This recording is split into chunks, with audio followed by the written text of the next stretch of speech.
శ్రీ గురుభ్యో నమ. హరి ఓం. ఇప్పుడు మనం చూస్తున్నటువంటిది తిలాభాండేశ్వరుడు అండి. కాశీలోనే చాలా పెద్ద లింగం, చాలా గొప్ప లింగం, చాలా శక్తివంతమైనటువంటి లింగంగా దీన్ని చెప్పబడుతోంది. ఇది ఎలా వెళ్ళాలి అంటే అండి, పాండే హవేలీ దగ్గర నుంచి ఆంధ్రాశ్రమం వైపు కాకుండా దానికి ఆపోజిట్ సందులోకి వెళ్తే తిలాభాండేశ్వరుడు అంటే ఎవరికైనా చెప్తారండి. ఇది లింగం చాలామందికి తెలుస్తుంది, కానీ దీని యొక్క విశిష్టత చాలామందికి తెలియదు. దానికోసమైతే మనం ఈ వీడియో అయితే చేస్తున్నాం. ఈ యొక్క తిలం శివతత్వం కాశీఖండం చాలా అద్భుతంగా చెప్పబడిందండి. తిల అంటే నువ్వులు. ఈ యొక్క నువ్వులు శుద్ధి, పాపనాశనం, పితృతృప్తి, దేహశుద్ధి, దేవతార్చన మొదలైనటువంటి అన్నింటికి కూడా మంగళకరం అని చెప్పబడుతోంది. ఇది బ్రహ్మాండ పురాణం, పద్మపురాణం, కాశీఖండం ఈ మూడింటిల్లో కూడా ఈ యొక్క లింగం కోసం చాలా అద్భుతంగా వివరించబడింది. అంతేకాకుండా కాశీ లోకపాలితమైనటువంటి స్థలాల్లో తిలాభాండేశ్వరుడి యొక్క మహాదేవుని ఆద్యంతం కూడా పురాణగతమైందే. అందరూ కూడా చాలామంది దర్శనం చేసుకుంటారు. ఈ కైలాసంలో నిత్యం జరిగేటువంటి దేవకార్యాలకి ఋషులు, సద్గ్రహస్థులు, యోగులు నిత్యం తమ యజ్ఞాల్లో తిలాన్ని ఉపయోగించేవారు. ఒకసారి కాశీమండలంలో ఒక మహర్షి ఘోరమైనటువంటి తపస్సు చేస్తూ నువ్వుల హోమంలో నిమగ్నుడయ్యాడు.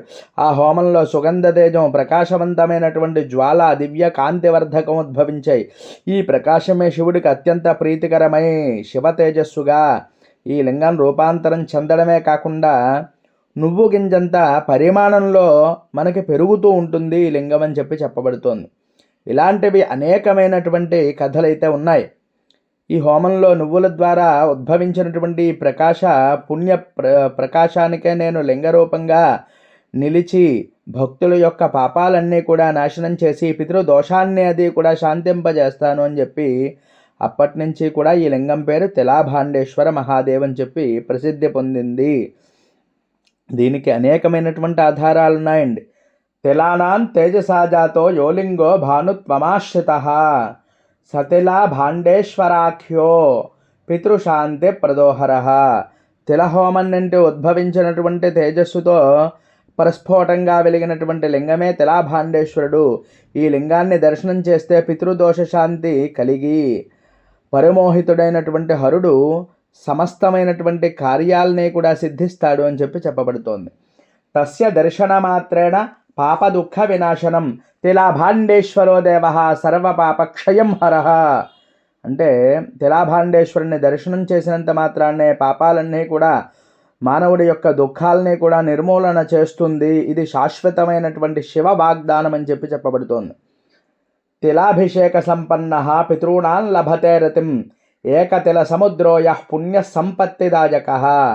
తిలాభిషేకం పాలల్లో కానీ లేదా ఈ నువ్వులతో కానీ అభిషేకం చేసిన వారికి పితృదేవతల పరమానందాన్ని ప్రసాదిస్తారు. ఒక్క తిల పరిమాణంలోనూ అనేకమైనటువంటి పుణ్య సముద్రాలు దాగి ఉన్నాయి అని చెప్పి శాస్త్రం చెబుతోంది.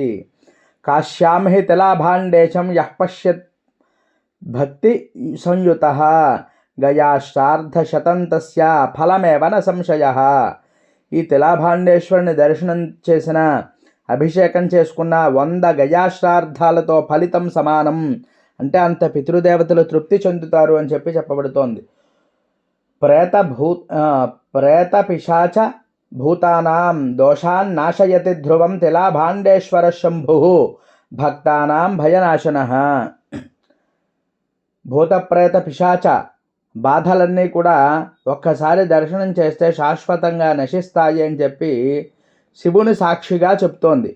ఈ యొక్క తిలాభాండేశ్వరుని అందరూ కూడా తప్పక దర్శనం చేసుకోండి. అలాగే మీకు కుదిరితే మనకి ఇక్కడ నూనె కూడా చేయనిస్తూ ఉంటారు. ఒక్కోసారి నువ్వుల నూనెతో చేసుకోవడం కానీ, లేదా పాలల్లో ఒక 2 గింజలు నువ్వులు కలిపి ఈ అభిషేకం చేయడం కానీ, బిల్వదళాలు చక్కగా స్వామికి అర్చన చేసుకోవడం, అలాగే పంచామృతాలతో అభిషేకం చేసుకోవడం, ఇవి చేసినట్లయితే ఈ కుటుంబ కలహాలు, అనారోగ్య దోషాలు, పితృదోషాలు అన్నీ తొలగుతాయి అని చెప్పి అనేకమైనటువంటి ఆధారాలను అయితే నేను మీకు చెప్పడం జరిగింది. దశాబ్దాలుగా, శతాబ్దాలుగా పితృదోషం నివారణకు మొదటి స్థానంగా చెప్పబడుతోంది. అమావాస్య రోజు కానీ అలాగే మన యొక్క పితృదేవతల తిథి రోజు కానీ ఇక్కడ తర్పణం చేసినట్లయితే స్వామిని లేదా కనీసం దర్శనం చేసినట్లయితే అద్భుతమైన ఫలితాలు పొందుతాయి అని చెప్పి చెప్పబడుతోంది. తిలజ్వాల సముద్భూతం తేజోరూపం మహేశ్వరం భక్తానాం అభయప్రదం తిలా భాండేశ్వరం భజే అని చెప్పి చెప్పబడుతోంది. అటువంటి గొప్ప లింగం అండి. ప్రతి ఒక్కరూ కూడా మరి దర్శనం చేసుకోవలసినటువంటి లింగం. గమనించండి, మన ఛానల్ సబ్స్క్రైబ్ చేయండి. ఇలాంటి వీడియోలు అనేకమైనటువంటివి మీకు చేరుతాయి. ప్రతి ఒక్కరికి కూడా పంపించండి. హరి ఓం తత్సతు. స్వస్తి.